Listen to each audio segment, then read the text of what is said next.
Todos os anos, a humanidade descarta mais de 1 bilhão e 500 milhões de pneus usados. Imagine uma montanha negra, tóxica e indestrutível, crescendo sem parar. Mas e se eu dissesse que isso não é lixo? Dentro de cada pneu existe um oceano secreto de energia. Hoje, vamos ver como a engenharia moderna faz o impossível: transformar borracha sólida de volta em petróleo líquido e estradas perfeitas. Bem-vindos à alquimia do século XXI. Para entender a grandiosidade do que acontece dentro desta fábrica, primeiro precisamos olhar para o lado de fora, para o problema que estamos tentando resolver. O pneu é uma das invenções mais resistentes da história humana. Ele foi desenhado para aguentar o peso de caminhões de carga, o calor abrasivo do asfalto no verão e impactos violentos a 120 km por hora. Ele foi feito para ser imortal. E é exatamente por isso que, quando ele morre, ele se torna um pesadelo. Em aterros sanitários ao redor do mundo, pneus velhos formam colônias gigantescas que podem durar séculos. Eles acumulam água, criando berçários para mosquitos transmissores de doenças, ou pior, tornam-se combustível para incêndios subterrâneos que podem arder por meses, liberando uma fumaça negra carregada de enxofre e metais pesados. A coleta desses gigantes de borracha não é apenas uma questão de limpeza urbana, é uma operação de resgate ambiental. De oficinas mecânicas em pequenas cidades a garagens de frotas industriais, caminhões pesados recolhem toneladas desse material todos os dias. Quando eles chegam à planta de reciclagem, a visão é impressionante. Pilhas que chegam a ter a altura de prédios de 3 andares. Mas aqui, neste local, a perspectiva muda. O que o mundo vê como um perigo, os engenheiros veem como uma mina de ouro negro. Cada pneu é, na verdade, um reservatório de petróleo processado, trancado em uma forma sólida. A missão agora é destravar essa energia. Mas há um obstáculo. O pneu não é feito apenas de borracha macia. Para suportar a pressão, ele possui um esqueleto interno, uma armadura feita de um dos materiais mais duros da Terra, o aço. E antes de começarmos a extrair o óleo, precisamos quebrar essa armadura. Entramos agora no coração mecânico da besta, a zona de trituração. O chão da fábrica treme levemente sob a força das máquinas que operam aqui. O primeiro passo é brutal. Trituradores primários, monstros de metal equipados com eixos que giram lentamente, mas com um torque capaz de torcer vigas de ferro, começam a devorar os pneus inteiros. Não há delicadeza aqui. Ouve-se o som agudo de borracha sendo rasgada e o estalo metálico dos aros de aço se partindo. Essas máquinas reduzem o pneu inteiro a pedaços irregulares, do tamanho de uma mão humana. Mas a borracha ainda está contaminada pelo metal. Você sabia que entre 10% e 15% do peso de um pneu é puro aço? Em uma escala industrial, isso significa milhares de toneladas de metal que precisam ser removidas cirurgicamente. Se esse aço entrar nos reatores químicos que veremos mais à frente, ele pode destruir o equipamento ou arruinar a qualidade do combustível. A solução é engenhosa e invisível. Enquanto a esteira transporta a avalanche de pedaços de borracha, ela passa por baixo de separadores magnéticos suspensos. Esses são eletroimãs industriais de alta potência. Com uma força invisível, eles puxam os fios de aço de dentro da massa de borracha. É quase hipnótico de assistir. O aço salta para cima, separando-se da borracha como se fosse mágica, sendo jogado em uma pilha separada. A eficiência aqui é crítica. As plantas mais modernas conseguem remover mais de 95% do metal nesta etapa. O aço recuperado é compactado em fardos densos e pesados, pronto para ser enviado de volta às fundições para virar novas peças de carros ou vigas de construção. O que resta na esteira principal é agora uma massa de borracha muito mais leve, livre de sua carcaça metálica, mas ainda longe de ser combustível. Ela precisa ser refinada. Agora que removemos a armadura de aço, o processo se torna uma questão de precisão. A borracha passa por trituradores secundários, onde lâminas afiadas giram em alta velocidade, cortando os pedaços grosseiros até que virem algo semelhante a grãos de arroz ou migalhas de pão. Chamamos isso de crumb rubber, ou borracha granulada. Por que precisamos triturar tanto? Porque a química exige superfície de contato. Quanto menor o grão, mais rápido e uniforme será o aquecimento. Mas antes que essa borracha possa entrar no reator, ela precisa enfrentar um inimigo silencioso: a água. pneus ficam ao ar livre, pegam chuva, acumulam umidade. Se jogarmos borracha molhada dentro de um reator quente, a água vai ferver instantaneamente, transformando-se em vapor e expandindo seu volume em 1.700 vezes. Isso pode criar picos de pressão perigosos e, além disso, a água rouba o calor que deveria estar derretendo a borracha. É um desperdício de energia inaceitável. Por isso, a borracha granulada entra em enormes secadores rotativos. Imagine um cilindro de metal gigante girando suavemente, enquanto um fluxo de ar quente, a mais de 120 graus Celsius, atravessa a chuva de partículas de borracha lá dentro. Sensores infravermelhos monitoram a umidade em tempo real. O objetivo é secar a borracha até que ela esteja estalando de tão seca, mas sem queimá-la. É um equilíbrio térmico delicado. Se aquecer demais, a borracha começa a liberar fumaça antes da hora. Se aquecer de menos, a água entra no sistema. Quando sai do secador, a borracha é um pó negro, quente e fluido, correndo pelas esteiras como um rio escuro. Ela está finalmente pronta para a transformação final. A partir deste ponto, deixamos a mecânica para trás e entramos no reino da termoquímica. Este é o momento da verdade. O processo chama-se pirólise. A palavra vem do grego. Piro significa fogo e lise significa quebra. É a quebra pelo fogo. Mas há um segredo fundamental aqui. Não pode haver oxigênio. O reator é um enorme cilindro de aço, selado hermeticamente contra a atmosfera externa. Se o ar entrasse aqui, a borracha a 450 graus Celsius explodiria em chamas, deixando apenas cinzas. Mas, sem oxigênio, a borracha não queima. Ela sofre, ela se desestabiliza. Dentro do reator, o calor é intenso e implacável. À medida que a temperatura sobe para 500 graus Celsius, as longas cadeias moleculares que mantinham a borracha sólida começam a vibrar violentamente. Elas foram forjadas para serem fortes, mas não resistem a essa tortura térmica. De repente, as ligações químicas se rompem. A borracha sólida, num instante, deixa de existir e se transforma em um gás denso e amarelado. É como se estivéssemos voltando no tempo, revertendo o processo de fabricação do pneu até chegar à sua origem, o petróleo. Esse gás superaquecido é sugado para fora do reator e passa por uma série de tubos resfriados por água. O choque térmico é imediato.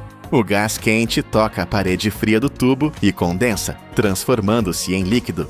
Gota a gota, o vapor vira óleo. Um óleo escuro, viscoso e rico em energia. De cada tonelada de pneu velho, conseguimos extrair cerca de 450 quilos desse combustível sintético. Ele pode ser usado para aquecer caldeiras industriais, alimentar navios ou ser refinado em diesel. Mas a mágica não para no óleo. Uma parte do gás é leve demais para virar líquido. Em vez de ser desperdiçado, esse gás é canalizado de volta para os queimadores do próprio reator, alimentando o fogo que mantém o processo vivo. A fábrica se alimenta do próprio lixo que processa, e dentro do reator, o que sobra? Um pó fino e preto chamado negro de fumo. Esse material é carbono puro, essencial para fabricar novos pneus ou tintas. Absolutamente nada é perdido. O pneu foi desmontado átomo por átomo. Mas a história da reciclagem tem um segundo capítulo, tão fascinante quanto o primeiro. Parte do óleo e dos resíduos sólidos processados segue para outra gigante da indústria, a usina de asfalto. Aqui, a missão é construir a pele sobre a qual a civilização se move. As estradas modernas não são apenas pedras jogadas no chão, são uma receita química precisa. Grandes montanhas de pedra, britada e areia, os agregados, são despejadas em funis alimentadores. Mas, assim como a borracha, a pedra precisa estar seca. Ela entra em um tambor secador gigantesco, onde uma chama direta, rugindo como um motor a jato, aquece a pedra a 150 graus Celsius. A umidade evapora instantaneamente em nuvens de vapor branco. A pedra precisa estar quente para que o betume, a cola negra do asfalto, possa aderir a ela. O betume, muitas vezes modificado com a própria borracha, reciclada dos pneus para ficar mais elástico e resistente a rachaduras, é injetado na mistura a 160 graus Celsius. Tudo isso converge para o misturador de eixo duplo. É uma câmara de violência controlada. Braços de aço maciço giram dentro da câmara, jogando toneladas de pedra e betume uns contra os outros. A mistura precisa ser perfeitamente homogênea. Cada pequena pedra do tamanho de uma unha deve ser completamente revestida por uma película negra e brilhante. E tudo isso acontece incrivelmente rápido. Em apenas 30 ou 40 segundos, a mistura está pronta. O resultado é uma massa fumegante, pesada e viscosa, com cheiro de alcatrão e progresso.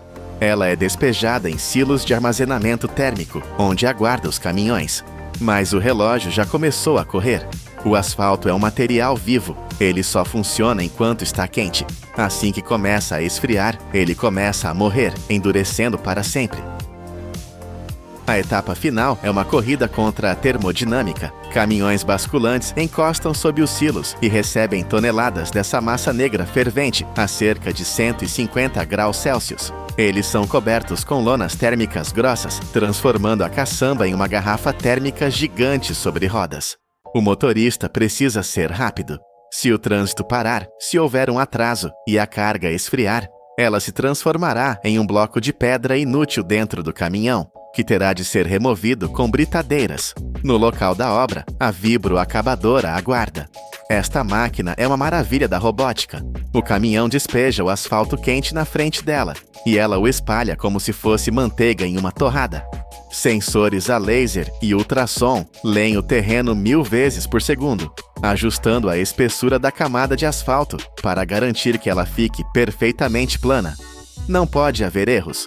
Um buraco ou uma ondulação agora significará um acidente de carro no futuro. Mas o asfalto espalhado ainda é fofo, cheio de bolhas de ar. Ele precisa ser compactado. Entra em cena a cavalaria pesada, os rolos compactadores. Primeiro, rolos de aço de 10 toneladas alisam a superfície. Depois, rolos de pneus de borracha. Sim, a mesma borracha que iniciou nossa jornada. Passam por cima, massageando o asfalto para fechar os poros e torná-lo impermeável à água. Os operadores monitoram a temperatura com câmeras térmicas. O asfalto precisa ser compactado enquanto ainda está acima de 95 graus Celsius. É uma janela de tempo estreita. Se tentarem compactar quando estiver muito frio, ele racha. Se estiver muito quente, ele se deforma. É preciso experiência e precisão. Quando a fumaça finalmente se dissipa e a estrada esfria, o que resta é uma superfície lisa, dura como rocha e pronta para suportar o peso do mundo. O ciclo está completo. Começamos com uma montanha de pneus velhos, um símbolo de desperdício e poluição. Vimos essas carcaças serem rasgadas por dentes de aço, purificadas por ímãs, destiladas pelo calor sem fogo e transformadas em óleo, gás e carbono. Vimos o subproduto virar a estrada sob nossos pés. O que a indústria nos ensina hoje é uma lição poderosa. Na natureza não existe lixo. Tudo é apenas matéria esperando pela energia certa para ser transformada. De cada 1000 quilos de pneus que entrariam na Terra para nunca mais sair, recuperamos 450 quilos de combustível e construímos quilômetros de infraestrutura. Transformamos um passivo tóxico em um ativo vital. Da próxima vez que você dirigir por uma rodovia lisa e silenciosa, lembre-se, o chão que você pisa pode ter sido, em uma vida passada, a roda que girava. Isso é a engenharia em sua forma mais pura. Isso é o poder da indústria. O Saara não é apenas areia. É uma máquina de triturar geológica que avança para o sul, devorando a terra viva. Paredes de concreto e bilhões de dólares em tecnologia falharam em pará-lo. Mas o Chad fez uma aposta final de 7 milhões de dólares. Lançar um fantasma biológico na zona da morte. Porque uma criatura extinta há 30 anos, transportada como carga militar, conseguiu o que nenhuma barragem moderna fez. A resposta sobre como uma simples pegada pode reviver um planeta começa agora. Para compreender a insanidade desta missão, precisamos primeiro medir o tamanho do monstro que estamos enfrentando. O território do Chad é colossal, superando a soma dos estados do Texas e da Califórnia. No entanto, 60% desta nação já foi engolida e está morta, coberta pelas dunas escaldantes do deserto do Saara, o lugar mais quente da superfície da Terra. A situação é crítica, porque os outros 30% do país estão balançando à beira do abismo, prestes a se transformar em poeira estéril. O som do desastre é silencioso, mas visível. O solo estala sob os pés como escamas de peixes secas, a prova física de que a umidade foi drenada até a última gota.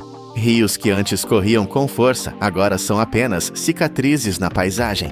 O Lago Chad, que já foi a fonte de vida para milhões de pessoas, encolheu drasticamente, reduzido a 1/10 do seu tamanho original desde a década de 1960. É um colapso total do sistema. Tentaram de tudo. Bombearam água das profundezas, plantaram sementes com máquinas pesadas e ergueram barreiras artificiais contra o vento. Cada projeto humano falhou contra a força bruta da natureza. O Saara continuou seu avanço, como um moedor gigante. Foi neste cenário de terra arrasada que os engenheiros perceberam que a força bruta mecânica não funcionaria. Eles precisavam de uma tecnologia que conhecesse o terreno, uma unidade autônoma capaz de operar onde o aço derrete e os motores falham. A solução não veio de uma fábrica, mas da evolução. Conheçam o Oryx de cimitarra. Aos olhos de um leigo, é um antílope com chifres curvos como espadas de guerreiros, mas sob a ótica da engenharia, ele é uma máquina biológica de precisão. Seu corpo é revestido por uma pelagem branca prateada, que funciona como um escudo térmico, refletindo a radiação solar brutal para longe de seus órgãos vitais. Enquanto a maioria dos mamíferos entraria em colapso tentando se resfriar, o Oryx possui um sistema interno de regulação térmica que beira a ficção científica. Ele não transpira sob o sol de 46 graus Celsius. Em vez de perder água preciosa, ele simplesmente eleva sua temperatura corporal, operando em níveis de calor que matariam outros seres, conservando cada gota de fluido. Ele não precisa de estradas. Seus cascos largos são ferramentas de escavação, e seu nariz age como um sensor, vasculhando profundamente na areia em busca de raízes e tubérculos, as únicas fontes de água onde nada mais sobrevive. No entanto, essa maravilha tecnológica foi desativada pela ação humana. Caçados implacavelmente por seus chifres e carne e expulsos pela agricultura, os Oryx desapareceram do mapa.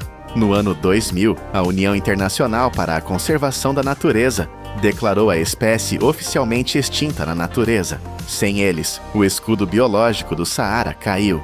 Sem seus cascos para arar a terra, o solo selou, a grama morreu e a areia tomou conta. Para reverter o apocalipse, seria necessário reiniciar essa tecnologia perdida. O renascimento não começou no calor, mas no gelo. A operação de resgate teve início nos laboratórios de alta tecnologia do Instituto Smithsonian, nos Estados Unidos, onde a temperatura é mantida a menos 196 graus Celsius. Foi lá, em tanques de nitrogênio líquido, que o código genético foi preservado. Cientistas desenvolveram uma técnica revolucionária de inseminação artificial sem anestesia.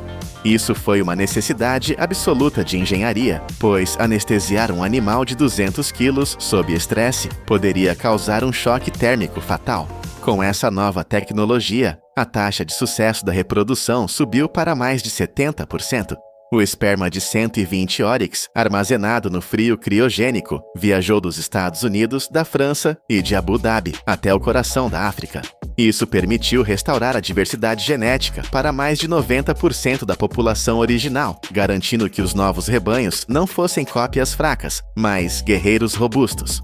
Foi uma logística militar. Cargas vivas voando milhares de quilômetros em aviões cargueiros, transportando a biologia de volta ao seu campo de batalha.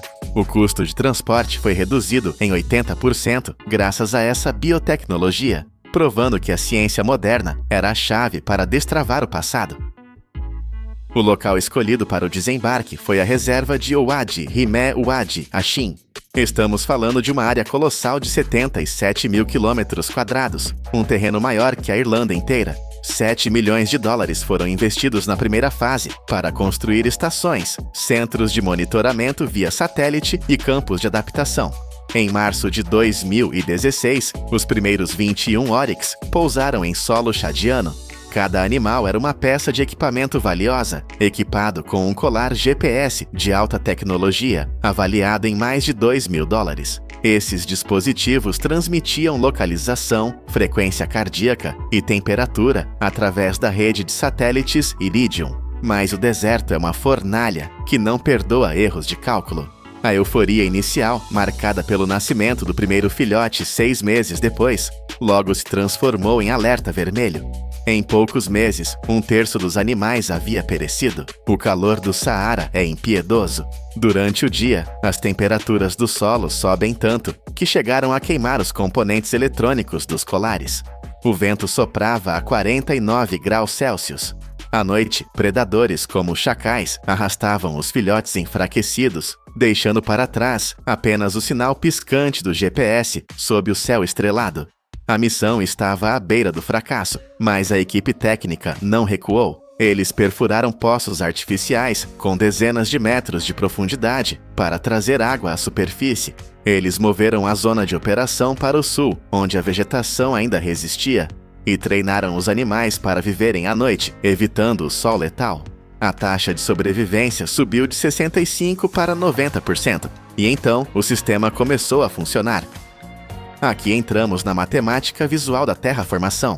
O que nenhuma máquina humana conseguiu fazer em escala, o Oryx fez apenas existindo. Tudo começa com a física de um casco.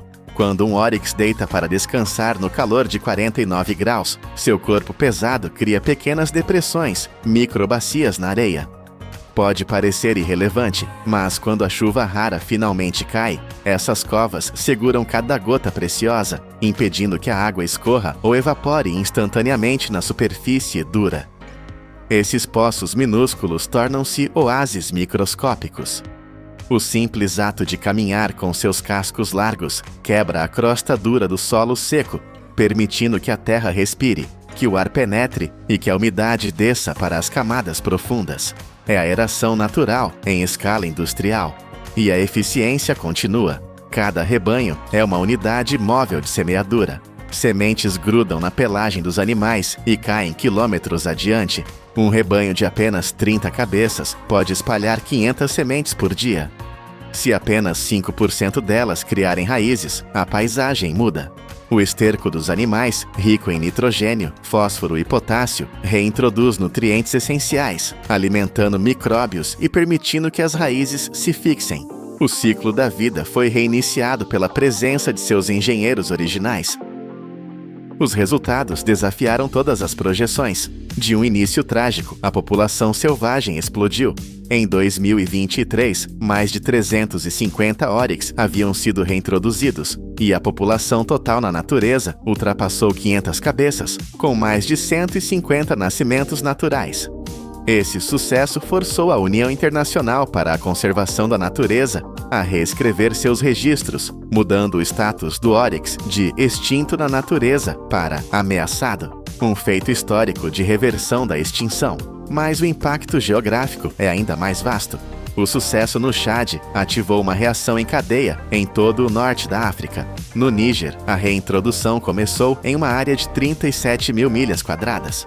Na Tunísia, as reservas de Bou Hedma e Sidi Toi abrigam agora o rebanho mais estável da região. O objetivo para 2030 é reconectar todo o cinturão do Saara, permitindo que os Oryx migrem livremente através das fronteiras pela primeira vez em 50 anos. E em 2023, o Chad liberou 10 Addax, outro antílope raro, provando que o ecossistema está pronto para sustentar mais vida. 7 milhões de dólares, décadas de pesquisa em laboratórios congelados, satélites orbitando a Terra. Todo esse aparato tecnológico colossal foi mobilizado para devolver ao deserto algo incrivelmente simples, a marca de um casco na areia. Quando olhamos para os dados hoje, vemos o Saara recuando nestas áreas, não porque construímos barreiras de concreto, mas porque devolvemos ao sistema sua peça-chave.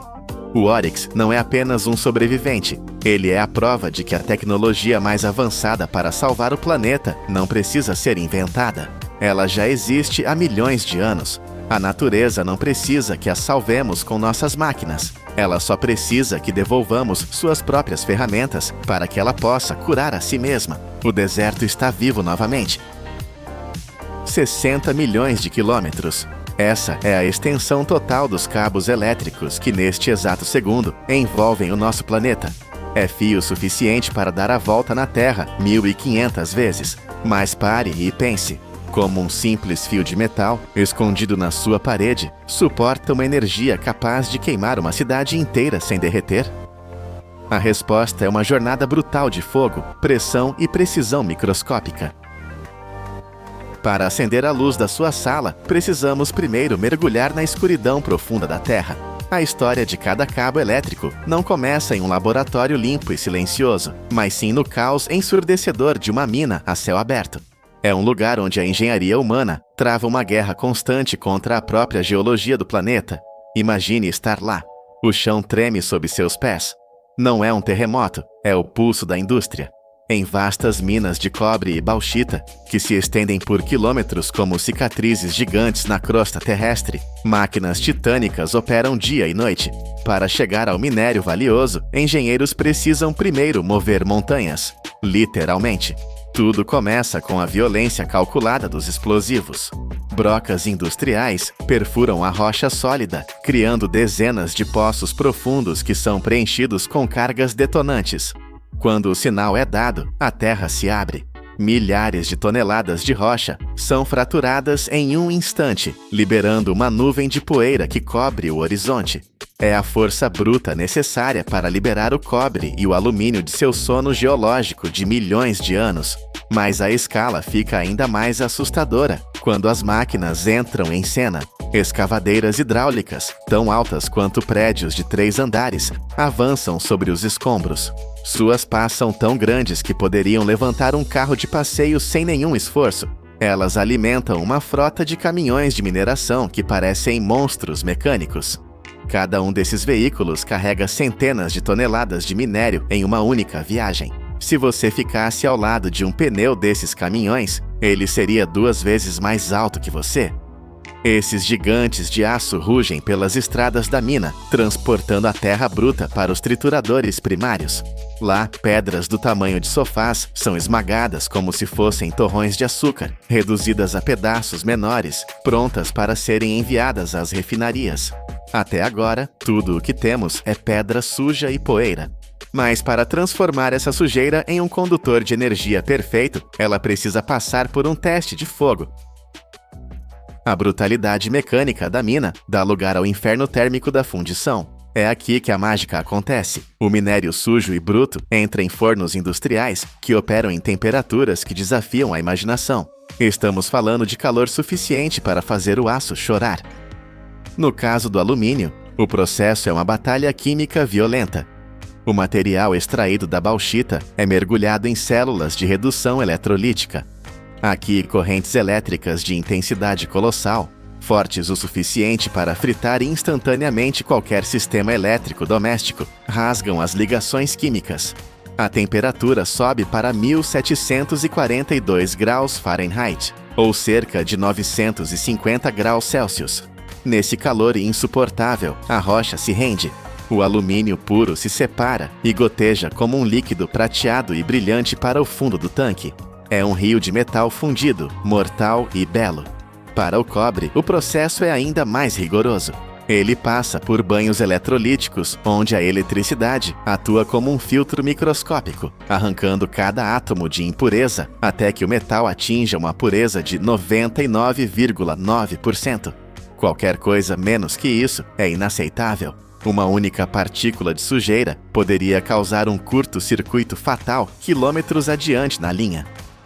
O metal líquido, agora puro e incandescente, é derramado em moldes de aço, mas ele não pode esfriar de qualquer jeito.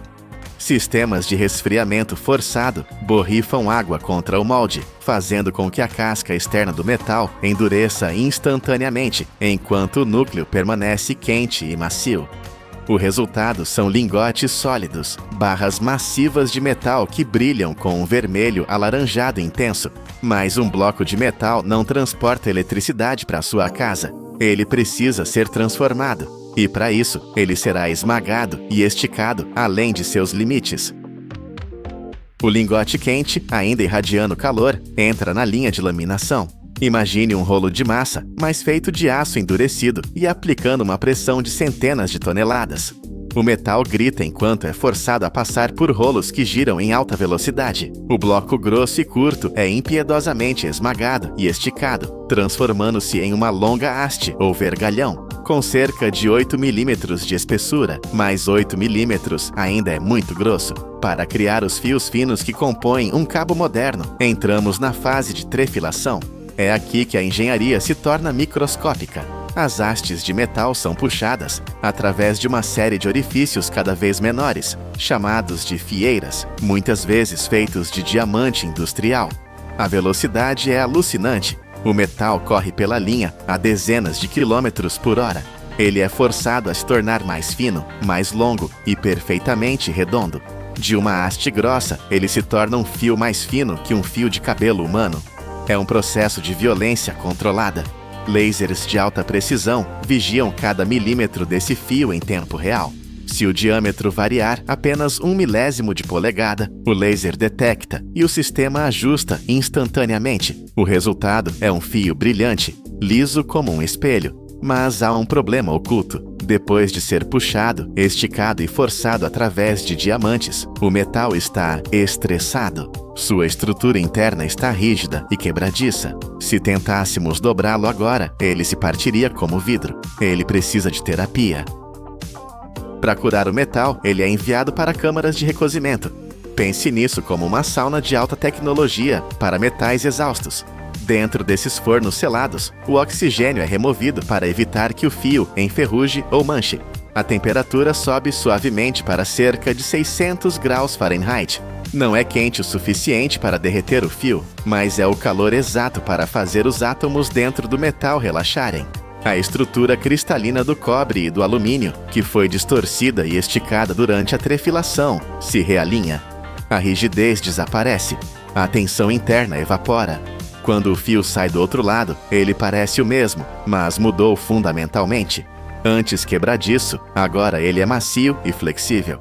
Você pode dobrá-lo, torcê-lo e enrolá-lo sem medo de quebrar. É uma transformação invisível, mas vital. Sem esse suspiro térmico, nenhum cabo no mundo funcionaria. Agora que temos fios flexíveis e perfeitos, é hora de transformá-los em algo mais forte do que a soma de suas partes.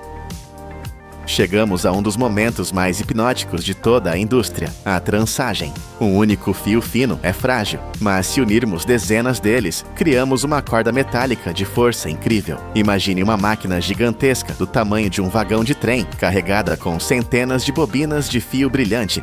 Quando ela liga, é como assistir a um balé mecânico em alta velocidade.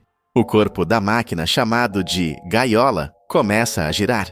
As bobinas dançam em círculos perfeitos, criando um vórtice prateado no ar. Os fios individuais são puxados para um ponto central, o nariz da máquina. Lá, eles são torcidos uns sobre os outros, com uma precisão geométrica absoluta. Engenheiros calculam o ângulo exato dessa torção. Se for muito apertada, o cabo fica rígido demais e gasta metal precioso. Se for muito solta, o cabo se desfaz quando você tenta instalá-lo. Tudo acontece em um borrão de movimento. O ruído é um zumbido constante e rítmico. Sensores monitoram a tensão de cada fio individual. Se um único fio, mais fino que um cabelo, se partir no meio desse furacão, a máquina para instantaneamente. A perfeição é a única opção aceitável. O que sai do outro lado não é mais um conjunto de fios soltos. É um condutor unificado, flexível como uma corda, forte como uma barra de aço e capaz de conduzir a corrente elétrica que alimenta sua vida. Mas neste estágio, esse condutor é perigoso. Se você o tocasse enquanto estivesse ligado, seria o seu fim. Ele precisa de uma armadura. Agora, a metalurgia dá lugar à química. O condutor de metal nu entra na linha de extrusão para receber sua pele protetora, o isolamento. Em grandes silos prateados, toneladas de pequenos grânulos de plástico, PVC ou polietileno especial, aguardam. Eles parecem pequenas contas brancas ou transparentes. Esses grânulos são sugados para dentro de uma máquina que funciona como uma pistola de cola quente gigante e super poderosa. O plástico é aquecido até virar uma pasta viscosa e homogênea. O fio de metal passa pelo centro de uma cabeça de aço e o plástico derretido é injetado ao redor dele. É como encapar uma salsicha, mas com uma precisão de micrômetros. A camada de plástico deve ser perfeitamente concêntrica. Se for mais fina de um lado do que do outro, a eletricidade pode escapar por ali, causando incêndios ou falhas catastróficas. Assim que o plástico quente toca o metal, o cabo mergulha em uma longa piscina de água fria. O choque térmico é imediato. O plástico endurece instantaneamente, travando sua forma perfeita para sempre. Mas para cabos maiores, aqueles que correm sob as ruas das cidades, uma camada não é suficiente. Eles recebem camadas adicionais de proteção, bainhas grossas e resistentes a produtos químicos, óleo e até mordidas de roedores. Alguns cabos submarinos recebem armaduras de aço para sobreviverem à pressão esmagadora do fundo do oceano. O resultado final é um produto que parece indestrutível, mas será que é mesmo? A fábrica não vai apenas confiar na sorte, ela vai tentar destruí-lo. Antes que um único metro de cabo possa sair da fábrica, ele deve sobreviver à câmara de tortura do controle de qualidade. As apostas aqui são altíssimas. Uma falha neste cabo não significa apenas uma luz apagada. Pode significar um hospital sem energia ou um incêndio em um arranha-céu. Primeiro vem o teste elétrico. Uma voltagem muito superior à que o cabo enfrentará na vida real é disparada através dele. Os engenheiros procuram qualquer fuga, qualquer fraqueza no isolamento. É como tentar estourar um balão com ar. Se o cabo tiver um ponto fraco, ele vai explodir aqui, na segurança do laboratório. Depois vem os testes físicos. Máquinas esticam o cabo até o limite de ruptura para garantir que o metal e o plástico não se separem. Pedaços de cabo são colocados em câmaras de fogo para ver se o isolamento resiste às chamas ou se derrete. Outros são congelados para garantir que não rachem no inverno rigoroso. Lasers escaneiam a superfície em busca de imperfeições invisíveis ao olho humano. Raios X olham através do plástico para garantir que o metal no centro esteja centralizado. Apenas o cabo que sobrevive a tudo isso recebe o carimbo de aprovação. Finalmente, o produto acabado é enrolado em enormes carretéis de madeira ou aço. Cada carretel é pesado, etiquetado e preparado para envio. Eles são empilhados em pátios, parecendo moedas gigantes de uma civilização de titãs, prontos para serem desenrolados em trincheiras, postes e paredes ao redor do mundo.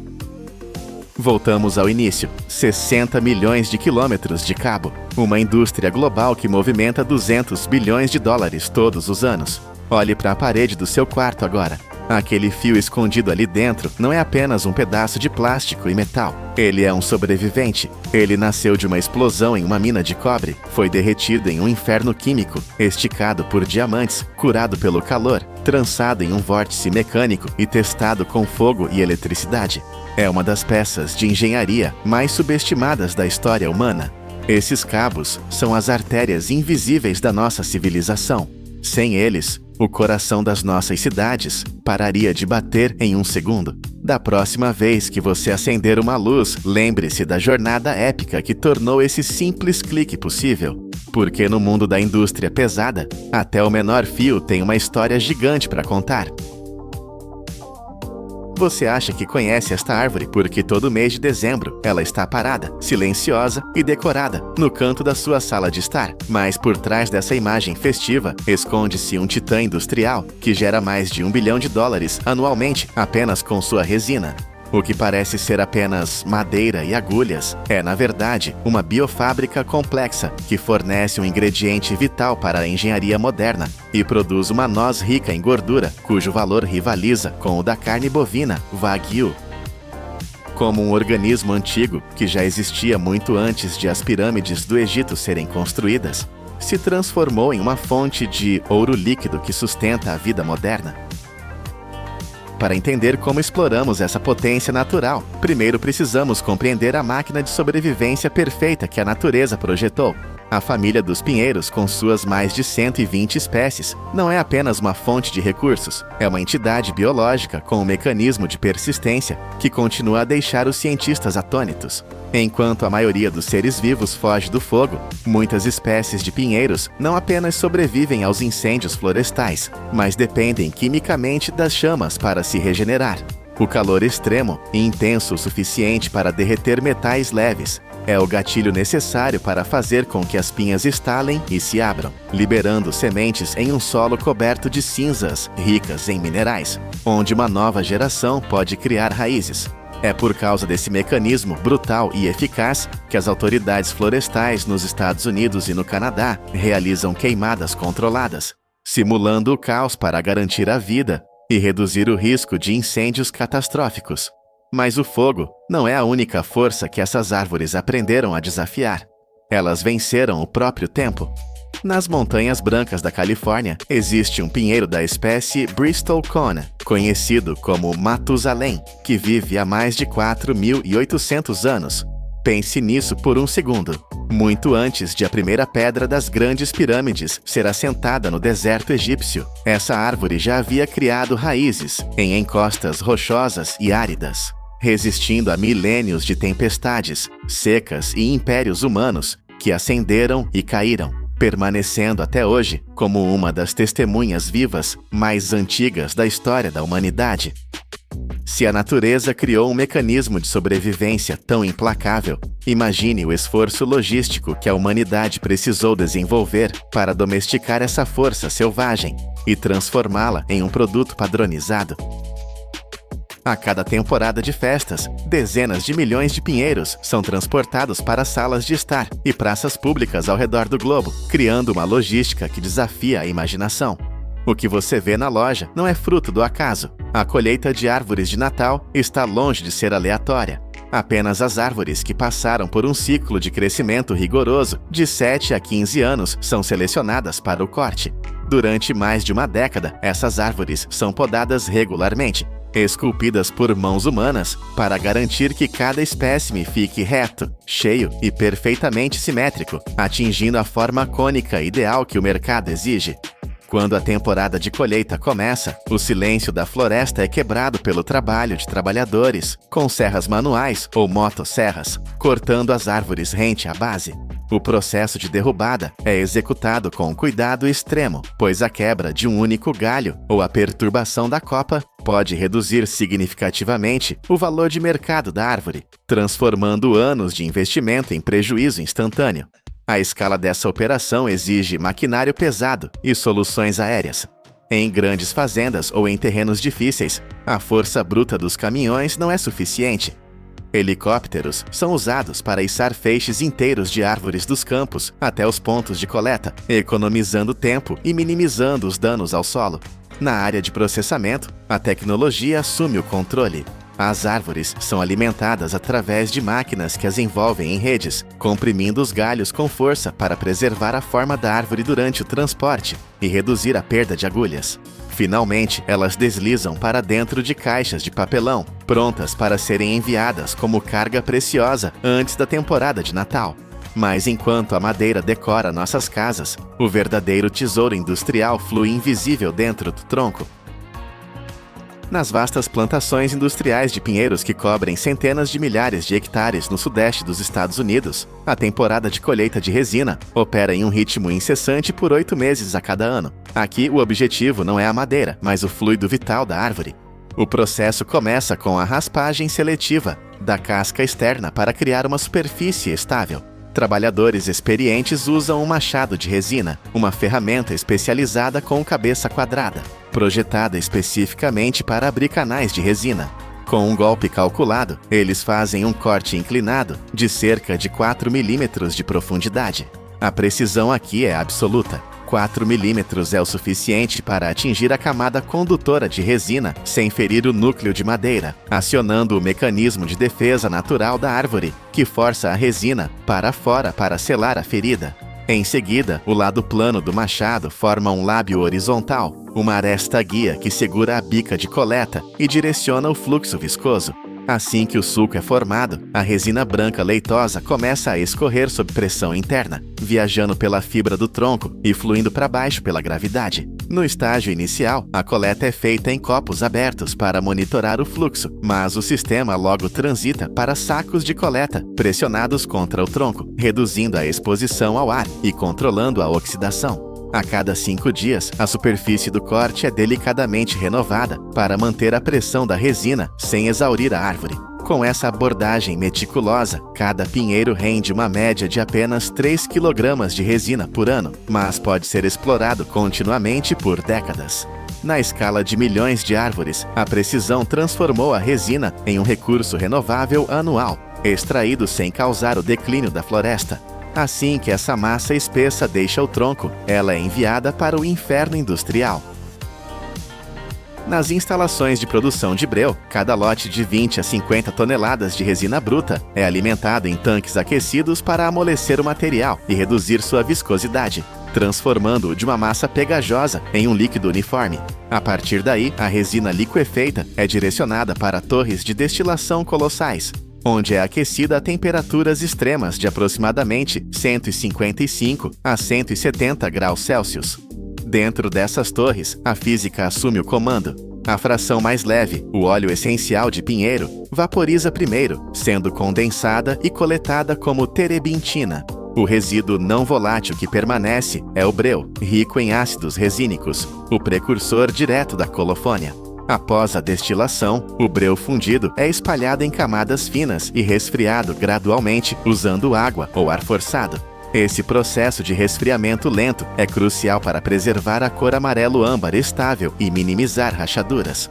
Uma vez totalmente solidificado, o breu é cortado em blocos sólidos densos, pesando aproximadamente 20 a 25 kg. Esses blocos são então classificados baseados na clareza e cor. Os graus mais leves vão para adesivos e tintas, enquanto os graus mais escuros são alocados para borracha e materiais industriais pesados. Enquanto a resina alimenta a indústria química, o sistema reprodutivo do pinheiro prepara um produto que vale seu peso em ouro. Se a resina entra no mundo da química, os pinhões seguem um caminho focado em preservar o precioso óleo trancado na semente. A colheita dessas sementes é um estudo de contrastes entre o perigo manual e a potência mecanizada. Nas florestas tradicionais, os pinhões ainda são colhidos à mão. Quando as pinhas amadurecem e secam, elas caem no chão da floresta, transformando a mata em um tesouro espalhado. Coletores caminham pela mata, selecionando apenas as pinhas intactas, livres de danos. Para as pinhas que ainda não caíram, os coletores devem escalar as próprias árvores e colhê-las diretamente dos galhos, um trabalho que exige precisão, pois os troncos são altos e escorregadios. Cada pinha é torcida suavemente para evitar ferir o galho, garantindo a produção futura. Cada hectare de floresta selvagem rende apenas cerca de 400 kg de pinhas, o equivalente a apenas 60 kg de sementes cruas. Em contrapartida, nas plantações de grande escala, agitadores de tronco equipados com braços hidráulicos prendem-se firmemente ao redor da árvore, transmitindo vibrações calibradas para a copa. Isso faz com que as pinhas caiam simultaneamente, permitindo que blocos inteiros sejam colhidos em apenas alguns dias. Mas extrair a pinha é apenas o começo.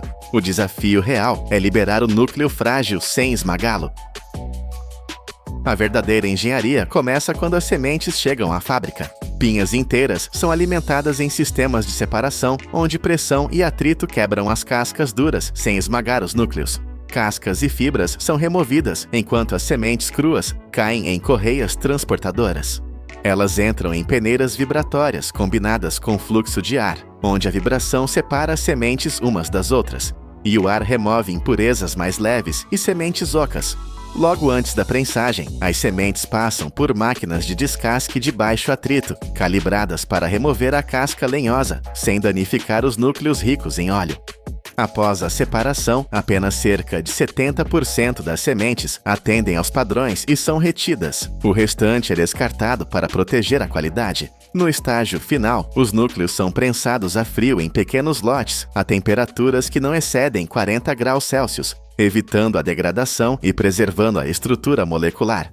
Em média, 100 kg de núcleos de pinhão rendem apenas 55 a 65 kg de óleo, colocando este ouro líquido entre os óleos vegetais mais caros do mundo, superando de longe o azeite de oliva extra virgem. Além do valor econômico, este óleo é rico em ácido pinolênico, conhecido por ajudar a reduzir os níveis de lipídios no sangue e aliviar a carga sobre o coração.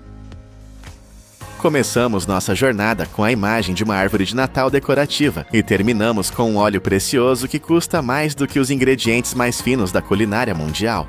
Do mecanismo brutal do fogo que gera nova vida às torres de destilação que operam a 170 graus, o pinheiro provou ser muito mais do que apenas madeira. Ele é uma fábrica química movida à energia solar, um produtor de superalimentos e a espinha dorsal de indústrias que movimentam bilhões. Talvez na próxima vez que você olhar para um pinheiro, não veja apenas uma árvore, mas uma maravilha da bioengenharia que a humanidade aprendeu a transformar em progresso. 66 bilhões. Esse é o número de árvores que a China plantou para erguer a maior muralha verde da história. O objetivo? Parar um deserto devorador. O custo? Incalculável. Mas a areia venceu. As árvores morreram. O projeto titânico falhou. Por quê? Porque esquecemos que uma floresta não é feita apenas de madeira. Esquecemos o motor biológico que mantinha a Terra viva. Um motor que nós mesmos desligamos em 1969. Hoje, no poder da indústria, você vai ver como uma espécie extinta na natureza, reduzida a apenas 12 sobreviventes, tornou-se a única tecnologia capaz de cicatrizar uma ferida continental de 350 mil quilômetros. Esqueça as máquinas pesadas. A engenharia mais avançada do planeta tem 4 patas e um código genético que quase perdemos para sempre. Para entender o peso dessa missão, precisamos olhar para o chão. Imagine uma área colossal no norte da China e na região de Xinjiang. Em apenas 30 anos, 350 mil quilômetros quadrados de terra fértil transformaram-se em uma ferida aberta. Para se ter uma ideia, isso é maior que a área total de muitos países europeus. Não estamos falando apenas de seca, estamos falando de um colapso mecânico total. O solo rachou, os rios evaporaram, a areia, como um exército invasor, começou a engolir cidades e estradas. Por milhares de anos, esse sistema funcionou como um relógio suíço, mas de repente as engrenagens pararam. A China respondeu com força industrial. Plantou 66 bilhões de árvores. Foi um esforço logístico sem precedentes. Mas a biologia tem regras que a engenharia bruta não pode quebrar. As raízes das árvores não encontraram vida no solo. A terra estava morta, incapaz de segurar água. Plantar uma floresta ali foi como tentar instalar um motor de Ferrari em um carro que não tem rodas. O sistema não tinha tração. O vento varreu a camada fértil e as mudas secaram, transformando-se em cemitérios de madeira no meio do nada. A lição foi dura e cara. Você não pode consertar um ecossistema complexo apenas adicionando árvores. Faltava algo. Faltava o movimento. Faltava a peça que conecta a grama ao solo, o solo à água e a água à vida. A solução não veio de um laboratório de alta tecnologia em Pequim ou no Vale do Silício. Ela veio da evolução. O cavalo de Przewalski não é um cavalo comum. Esqueça os animais que você vê em fazendas ou corridas. Esta é a única espécie de cavalo verdadeiramente selvagem que existe. Ele nunca foi domesticado, nunca aceitou uma sela. O design biológico deste animal foi forjado no inferno climático da Ásia Central, onde o calor derrete o asfalto e o frio congela o aço. Vamos analisar as especificações técnicas dessa máquina biológica. Ele tem um corpo compacto, pernas musculosas feitas para marchas intermináveis e uma mandíbula que é uma obra-prima da engenharia natural. O gado doméstico e as ovelhas, quando pastam, muitas vezes arrancam a grama pela raiz, destruindo a estrutura do solo. O Przewalski não. Seus dentes funcionam como tesouras de precisão, cortando a vegetação horizontalmente. Isso estimula a planta a crescer mais forte e mais densa, como uma poda estratégica. Mas a verdadeira genialidade está no software de navegação deles.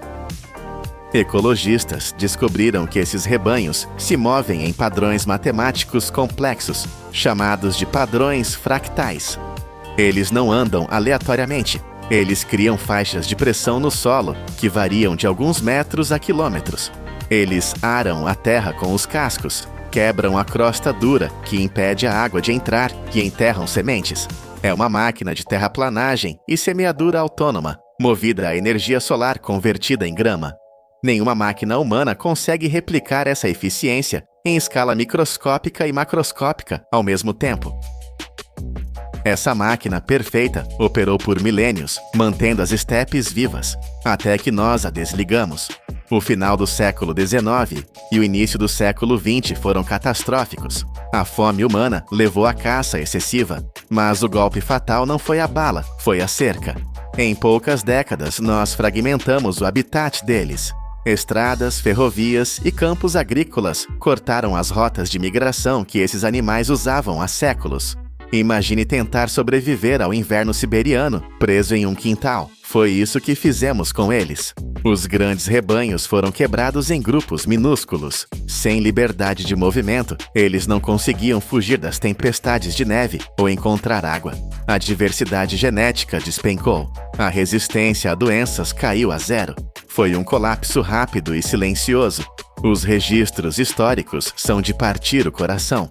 A última vez que um ser humano viu um cavalo de Przewalski livre na natureza foi em 1969. Depois disso, nada. Apenas o som do vento, uivando sobre uma terra que começava a morrer. As expedições voltaram de mãos vazias. A conclusão científica foi fria. Extinto na natureza. Naquele momento, em 1969, o coração das estepes parou de bater. E sem esse batimento, sem esse movimento constante de cascos e vida, o deserto viu sua chance e começou a avançar sem piedade. O que aconteceu a seguir parece o enredo de um filme de ficção científica pós-apocalíptico. A espécie estava oficialmente morta na natureza. O que restou? Alguns poucos animais espalhados em zoológicos pelo mundo. Mas a situação era crítica. Quando os cientistas olharam para os registros, o pânico se instalou. Restavam menos de 12 cavalos com capacidade real de reprodução. 12. A população de um planeta inteiro dependia de um número menor que um time de futebol. Foi aqui que a biologia virou matemática pura e de alto risco. O nível de parentesco entre eles era altíssimo. Se cruzassem os animais errados, defeitos genéticos destruiriam o que restava.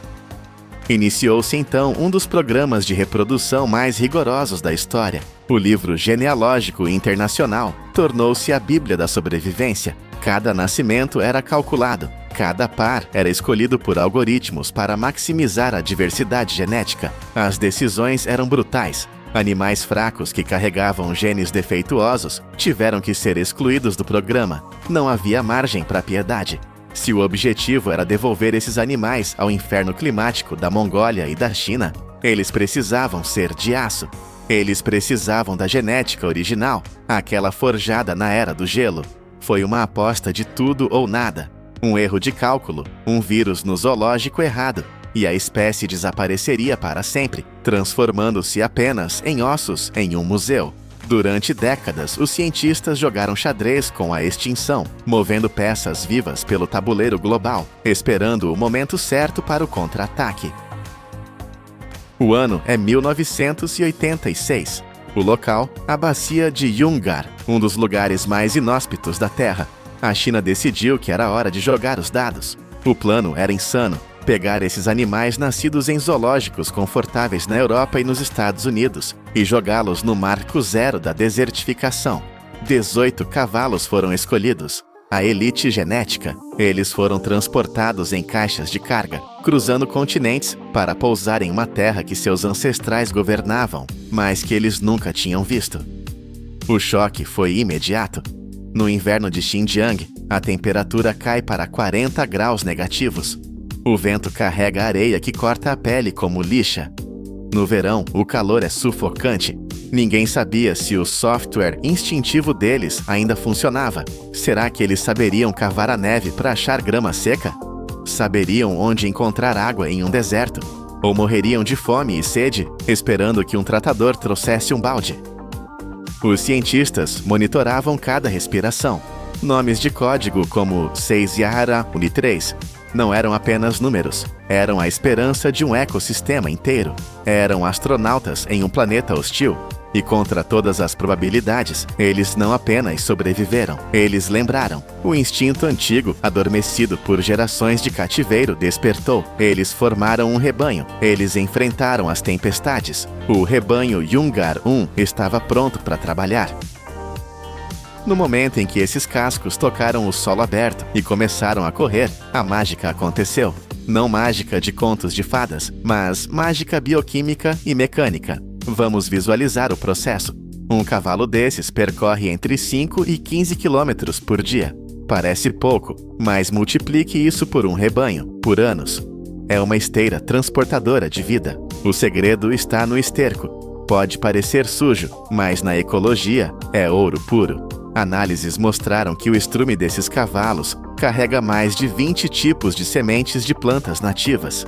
Eles comem em um lugar e plantam a quilômetros de distância, já com um pacote de fertilizante natural rico em nitrogênio e fósforo. Nenhuma máquina humana consegue plantar com essa eficiência e custo zero. Além disso, ao caminhar, eles quebram a crosta dura e seca do solo desértico. Isso permite que a pouca chuva que cai penetre na terra, em vez de evaporar instantaneamente. Onde há umidade e nutrientes, os micro-organismos do solo, bactérias e fungos invisíveis, voltam à vida. Eles são a base de tudo. Com o solo vivo, a grama volta. Com a grama, os insetos retornam. Com os insetos vêm os pássaros e os roedores. É uma reação em cadeia explosiva. Diferente de plantar árvores, que é uma tentativa de construir o teto da casa antes da fundação, os cavalos reconstroem o alicerce. Eles restauram o ciclo de carbono. Eles trazem o caos dinâmico necessário para a vida. Onde antes havia apenas silêncio e areia, agora há uma rede complexa de vida sendo tecida novamente, passo a passo, casco a casco. O sucesso na China foi o sinal verde que o mundo precisava. O modelo foi replicado na Mongólia, no Cazaquistão e até no lugar mais improvável da Terra, a zona de exclusão de Chernobyl. Sim, na Ucrânia, onde os humanos fugiram da radiação, os cavalos de Przewalski prosperam. De 31 animais soltos lá, a população explodiu para quase 300 sem nenhuma ajuda nossa. Isso prova a resiliência brutal dessa espécie. Os modelos de computador para o futuro são de tirar o fôlego. Se as populações continuarem crescendo ao ritmo atual de 8 a 10% ao ano, até 2040, teremos entre 3.000 e 5.000 desses engenheiros biológicos patrulhando as fronteiras do deserto. Isso é um exército de regeneração. As projeções para 2050 são ainda mais impressionantes. Cientistas estimam que a expansão das bordas do deserto pode desacelerar entre 20% e 40%.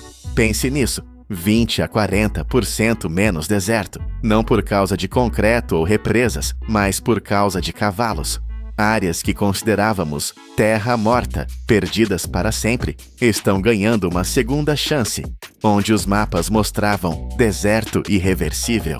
Agora vemos manchas de verde se expandindo, visíveis até por satélite. Gastamos bilhões de dólares, construímos viveiros gigantescos, mobilizamos exércitos de pessoas para plantar 66 bilhões de árvores e falhamos onde a natureza triunfou com apenas 12 sobreviventes. A história do cavalo de Przewalski é um tapa na cara da nossa arrogância tecnológica. Ela nos ensina que não podemos simplesmente construir um ecossistema como se fosse um prédio. As raízes da vida são profundas e dependem de conexões que muitas vezes ignoramos. As árvores são importantes, sim, mas elas são a consequência, não a causa. O verdadeiro motor é o movimento, é a interação bruta entre o animal e a terra. Hoje, as estepes da Ásia Central estão respirando novamente, não por causa da nossa engenharia, mas porque tivemos a humildade de devolver a chave da ignição para quem realmente sabe dirigir essa máquina. O futuro do nosso planeta não depende apenas de painéis solares e carros elétricos. Depende de restaurar os elos quebrados, de olhar para um animal e ver não apenas uma bela criatura, mas uma peça fundamental da tecnologia planetária. E agora eu deixo a pergunta no ar. Qual outra peça que estamos deixando ser extinta hoje poderia ser a única salvação para o nosso amanhã? Parecem simples pedaços de metal perdidos no fundo do bolso, mas não se engane. Enquanto você assiste a este vídeo, máquinas colossais estão estampando 300 milhões de moedas por dia. Como é possível transformar rocha suja e algodão frágil na matéria mais valiosa e protegida da Terra? Bem-vindos à Fortaleza, onde a engenharia bruta encontra a segurança nacional para criar o dinheiro que move o mundo. A jornada épica do dinheiro começa muito longe dos bancos silenciosos e dos caixas eletrônicos climatizados. Ela nasce na violência controlada da Terra, em minas gigantescas onde milhões de toneladas de rocha são detonadas, trituradas e processadas apenas para extrair o minério bruto de cobre. É um esforço geológico titânico para obter a matéria-prima básica que sustentará a economia global. Mas o minério bruto é apenas o primeiro passo para se tornar uma moeda americana moderna. Metais como cobre, zinco e níquel precisam passar por uma purificação extrema e serem fundidos em ligas precisas. Eles chegam às instalações de produção não como moedas, mas como barras retangulares maciças, verdadeiros monstros metálicos que pesam entre 500 e 1.000 libras cada um. Estes lingotes são frios, pesados e inflexíveis, representando o potencial bruto de milhões de dólares que ainda não existem. Para despertar esse valor, é preciso invocar o inferno. Essas barras gigantescas são alimentadas em fornos industriais de alta potência, projetados para gerar um calor avassalador.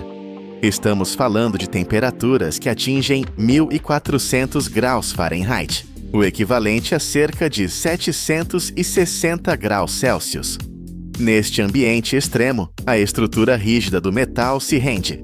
Ele não derrete completamente até virar líquido, mas entra em um estado semissólido, brilhando com um vermelho incandescente, tornando-se maleável como uma argila superaquecida. É neste momento de vulnerabilidade térmica que a transformação começa. O metal incandescente é forçado através de uma série de rolos industriais pesados, máquinas que aplicam toneladas de pressão para esmagar e esticar a liga. É um processo violento, mas calculado. O lingote, que antes era um bloco espesso, é gradualmente achatado, passando repetidamente pelos rolos até se transformar em uma folha longa e contínua. A precisão aqui é absoluta. A espessura final deve estar estritamente entre 0,06 e 0,1 polegada. Se a folha ficar 1/1000 de polegada mais grossa ou mais fina, o peso da moeda final estará errado e ela será rejeitada por máquinas de venda automática e contadores de dinheiro em todo o mundo. Ao atingir a espessura perfeita, essas folhas, agora com centenas de metros de comprimento, são enroladas em bobinas gigantescas. Cada bobina pesa centenas de quilos e armazena o potencial para milhares de moedas, aguardando no armazém como munição pronta para a próxima fase de combate industrial. Quando chega a hora da produção, essas bobinas massivas são retiradas do armazenamento por empilhadeiras especializadas, operando com cuidado cirúrgico para evitar qualquer dano ao material. A bobina é montada em um sistema de desenrolamento de alta tecnologia e a linha de produção automatizada assume o controle. O ritmo muda drasticamente. Deixamos para trás a lentidão do aquecimento e entramos na velocidade frenética da fabricação mecânica. A tira de metal é alimentada continuamente em uma prensa de estampagem, uma máquina que opera com a velocidade de uma metralhadora. O objetivo aqui é simples, mas a execução é hipnotizante. A prensa desfere golpes verticais extremamente poderosos, cortando discos de metal virgens com uma precisão absoluta. Estes discos, chamados de blanks, são o embrião da moeda. A máquina é incansável, capaz de produzir centenas de milhares de golpes por hora. O som é um rugido industrial constante, uma percussão metálica onde a cada segundo dezenas de discos caem nas bandejas coletoras, tilintando como uma chuva de dinheiro. Dependendo da denominação, esses discos variam de 19 a 27 milímetros de diâmetro. Mas o que acontece com o metal que sobra? A tira de metal, agora parecendo um esqueleto cheio de buracos, não é lixo. Em uma demonstração de eficiência total, essa sobra é recolhida, triturada e enviada de volta aos fornos para ser derretida e recomeçar o ciclo. Nada se perde. Enquanto isso, os discos cortados seguem em frente. Eles ainda não são moedas, são apenas pedaços de metal planos, sem rosto e sem valor legal. Para sobreviverem ao mundo real, eles precisam de tratamento. Eles passam por um processo de recozimento para amaciar o metal, seguido de uma lavagem química e secagem, garantindo que a superfície esteja imaculada e pronta para as etapas que definirão sua identidade e durabilidade. Agora, os discos entram no mundo da eletroquímica. No caso das moedas modernas, muitas são feitas de um núcleo de zinco que precisa ser protegido e embelezado. Os discos viajam para a área de eletrodeposição, onde são submersos em tanques gigantes contendo soluções químicas carregadas de íons metálicos. Quando uma corrente elétrica precisa atravessa o tanque, ocorre uma reação em nível atômico. Uma camada fina e uniforme de cobre ou níquel adere permanentemente à superfície do zinco. Isso não é apenas tinta, é uma fusão molecular que cria uma armadura brilhante, protegendo o núcleo contra a corrosão e dando à moeda sua cor característica. Com a pele nova aplicada, os discos estão prontos para ganhar forma. Eles passam primeiro por uma máquina de borda, que aplica pressão nas laterais para criar uma borda elevada ao redor do perímetro. Esse detalhe, que muitas vezes ignoramos, é crucial. Ele protege os desenhos da face da moeda contra o desgaste quando elas deslizam sobre mesas ou balcões e facilita o empilhamento. Mas a verdadeira mágica acontece na prensa de cunhagem. Aqui, a força bruta encontra a arte. O disco liso é colocado entre dois moldes de aço endurecido, que contém a imagem negativa da moeda, o rosto do presidente, o valor, o ano e as frases icônicas. Em uma fração de segundo, a prensa se fecha com uma força devastadora, que pode chegar a centenas de toneladas. É um impacto tão violento que o metal sólido não tem escolha, a não ser fluir como um líquido viscoso, preenchendo cada microfissura do molde. Em um piscar de olhos, o disco liso ganha relevo, textura e identidade. O resultado é uma moeda com detalhes nítidos, brilho espelhado e durabilidade para circular por 30 anos ou mais. Sensores avançados inspecionam cada peça instantaneamente, verificando o peso e a nitidez. As moedas imperfeitas são descartadas sem piedade. As perfeitas são contadas e ensacadas em sacos balísticos, prontas para serem distribuídas pelos bancos federais. Enquanto as moedas confiam na dureza do metal, o dinheiro de papel exige uma abordagem completamente diferente, uma que desafia a própria definição de papel. A verdade é que o dólar americano não tem nada a ver com as árvores. Se fosse papel comum, ele se desintegraria na máquina de lavar ou rasgaria após algumas dobras. A base da moeda mais poderosa do mundo é, na verdade, um tecido disfarçado, uma mistura proprietária e rigorosamente controlada de 75% de algodão e 25% de linho. Esta receita é uma questão de segurança nacional. Apenas uma empresa, a Crane Currency, possui o contrato exclusivo para fornecer esse material ao governo dos Estados Unidos. O processo começa com fardos de fibras de algodão e linho chegando à fábrica, onde são limpos com vapor quente e misturados com água pura para formar uma polpa. Mas é aqui, ainda na fase líquida, que a segurança de alta tecnologia é injetada. Minúsculas fibras sintéticas vermelhas e azuis são misturadas à massa. Elas não são impressas na superfície. Elas estão fisicamente entrelaçadas na estrutura do material. Tente raspar uma nota de dólar e você verá que essas fibras não saem. Elas são parte da alma da nota. Além disso, uma fita de segurança e marcas d'água são inseridas enquanto o papel ainda está úmido, garantindo que esses recursos sejam visíveis contra a luz, mas impossíveis de serem reproduzidos por fotocopiadoras. A mistura é então prensada, seca e enrolada em rolos gigantescos, cada um contendo potencial para milhares de notas, prontos para serem enviados ao burô de gravura e impressão.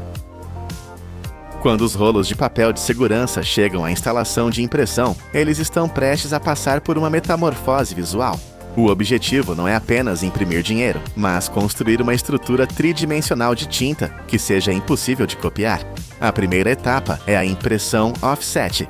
Máquinas gigantescas e velozes aplicam as camadas de fundo em ambos os lados do papel simultaneamente.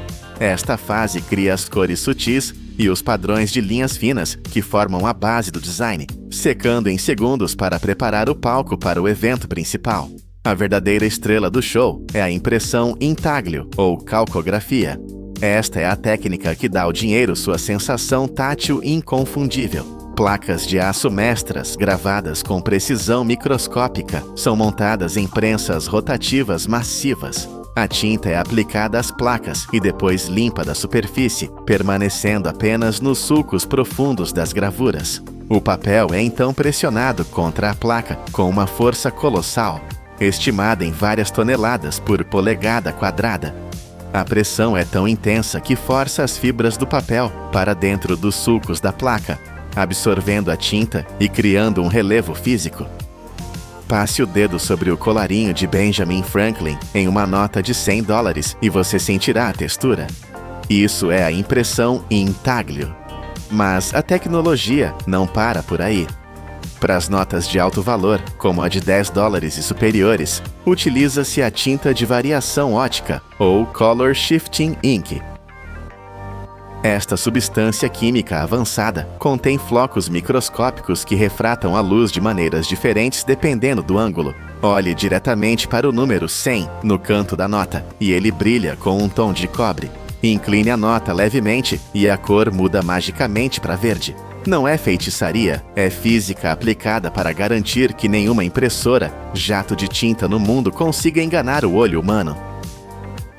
Com a estrutura visual e tátil completa, a nota entra na fase final de validação e identidade. É aqui que os detalhes se tornam microscópicos. Utilizando lasers e placas de precisão extrema, é aplicada a microimpressão, textos tão pequenos que parecem linhas sólidas a olho nu. Na nota de $100, por exemplo, as palavras "The United States of America" estão escondidas na gola do casaco de Franklin. Apenas com uma lupa potente é possível ler essas letras. Um pesadelo para qualquer falsificador que tente usar equipamentos comerciais. O toque final de autoridade vem com a numeração. Um sistema de impressão tipográfica aplica 2 números de série únicos a cada nota, garantindo que cada pedaço de papel tenha uma identidade rastreável no banco de dados federal. Simultaneamente, os selos do Departamento do Tesouro e do Federal Reserve são estampados, validando a nota como moeda legal. Mas antes de sair da fábrica, o dinheiro enfrenta seu juiz mais severo, o sistema de controle de qualidade. Sensores ópticos de alta resolução e câmeras de varredura analisam cada folha em busca de defeitos minúsculos. Manchas de tinta, falhas de registro, erros na fita de segurança, nada escapa. Se uma falha é detectada, a nota é marcada e destruída. Apenas a perfeição é aceita. As folhas aprovadas, contendo 32 notas cada, são enviadas para as guilhotinas. Lâminas afiadas, como navalhas, cortam através das pilhas de papel com precisão absoluta, transformando as folhas em notas individuais de 6,14 por 2,61 polegadas. As notas são então cintadas em pacotes de 100, agrupadas em tijolos de 1000 e seladas em plástico resistente. Cada tijolo é rotulado com códigos de barras que contém toda a história daquela pilha. Data de produção, lote, denominação e inspetor responsável. Estes tijolos são empilhados em paletes, formando torres de valor incalculável e movidos para cofres internos blindados, onde sistemas biométricos e câmeras de segurança vigiam cada movimento. Percorremos um longo caminho, desde as explosões nas minas profundas e os campos de algodão ondulando ao vento, até o interior das máquinas mais precisas e protegidas da humanidade. O que começou como pedra bruta e fibra vegetal foi transformado por fogo, pressão, química e lasers na moeda que serve como referência para o mundo inteiro. Estes tijolos de dinheiro, agora carregados em caminhões blindados, partem para os 12 bancos da Reserva Federal, prontos para entrar na corrente sanguínea da economia. Cada vez que você segura uma moeda ou uma nota, lembre-se, você não está segurando apenas um meio de troca. Você tem em mãos um triunfo da engenharia, um monumento à complexidade industrial. e um símbolo de confiança forjado na fusão perfeita entre a natureza bruta e a genialidade humana.